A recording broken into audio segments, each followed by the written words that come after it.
नमस्कार दोस्तों, RPF constable के फर्स्ट शिफ्ट का 2 मार्च का एग्ज़ाम फिनिश हो चुका है। आइए एनालिसिस करते हैं किस तरह का पेपर आया, क्या क्या सिलेबस रहा है, पूरा कंप्लीट इसमें क्या अटेम्प्ट करेंगे, कैसा जाने वाला है, इसको जानने की कोशिश करेंगे। और जो आगे आने वाले एग्ज़ाम हैं जिन स्टूडेंट्स के हैं उनके लिए थोड़ी आसानी रहेगी। तो सबसे पहले पेपर के लेवल को बताया जा रहा है ईजी टू मॉडरेट है, और मॉडरेट की तरफ ज़्यादा झुकाव है, यानी मॉडरेट भी इसको माना जा सकता है। उसके बाद में एवरेज अटेम्प्ट है बच्चों के द्वारा कितना किया गया है, तो ज़्यादा 85 से 90 की तरफ रुझान मिल रहा है कि इतना अटैम्प्ट किया गया है। वैसे बच्चों ने 100 प्लस भी अटैम्प्ट किया है, 110 भी अटैम्प्ट किया है, लेकिन जितनी ज़्यादा यहाँ पे अटैम्प्ट करके आ रहे हैं उतनी ज़्यादा गलती की संभावनाएं बढ़ जाती है।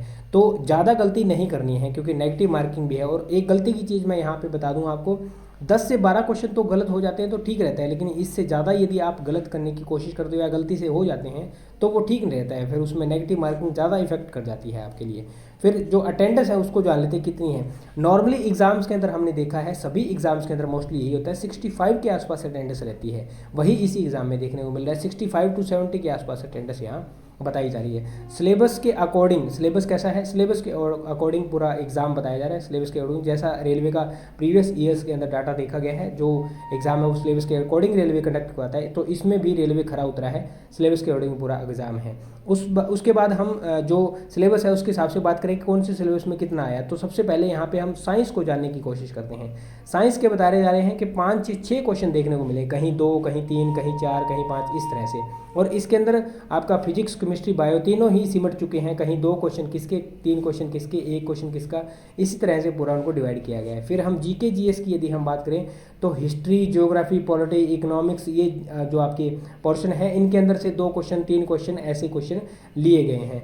और मैथ की यदि बात करें तो मैथ का कुछ एक पोर्शन कैलकुलेटिव बताया जा रहा है कि उस कैलकुलेशन वाले सवाल थे जिसमें से 5, 6 सवाल, 7 सवाल इस तरह से कैलकुलेटिव है, और कुछ पोर्शन जो है वो ठीक ठाक है। रीजनिंग को सभी बच्चों ने ईजी बताया, और रीजनिंग ज़्यादातर बच्चे अटैम्प्ट कर लेते हैं, तो रीजनिंग का कोई खास यहाँ पे ऐसे सवाल नहीं आए जो यहाँ पे बच्चे ना कर पाएँ।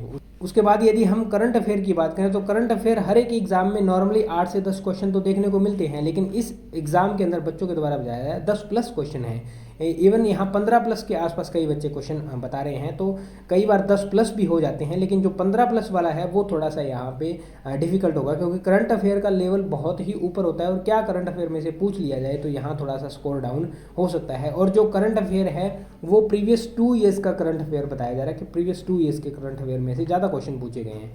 अब लास्ट में हम ये जानते हैं कि सेफ अटेम्प्ट क्या रहने वाला है, जो आने वाली डेट्स के अंदर एग्जाम है, जैसे इन बच्चों के एग्जाम है तो उनको सेफ अटेम्प्ट क्या रहेगा। वैसे देखा जाए तो 85 के आसपास सेफ अटेम्प्ट बताया जा रहा है, 85 to 90, लेकिन मैं यहाँ पे आपको सुजेस्ट करना चाहूँगा कि 87 to 93 आप सेफ अटेम्प्ट करके रहोगे तो आप यहाँ इस एग्ज़ाम को क्वालिफाई करके और आगे के जो लेवल्स हैं उनके अंदर पहुँच सकते हो। तो दोस्तों ये थी इस एग्ज़ाम को लेकर इन्फॉर्मेशन। आपका एग्ज़ाम किस दिन है, किस डेट को है, किस शिफ्ट में है, कमेंट सेक्शन में कमेंट करके बताएं। उम्मीद करता हूँ जानकारी समझ पाए होंगे।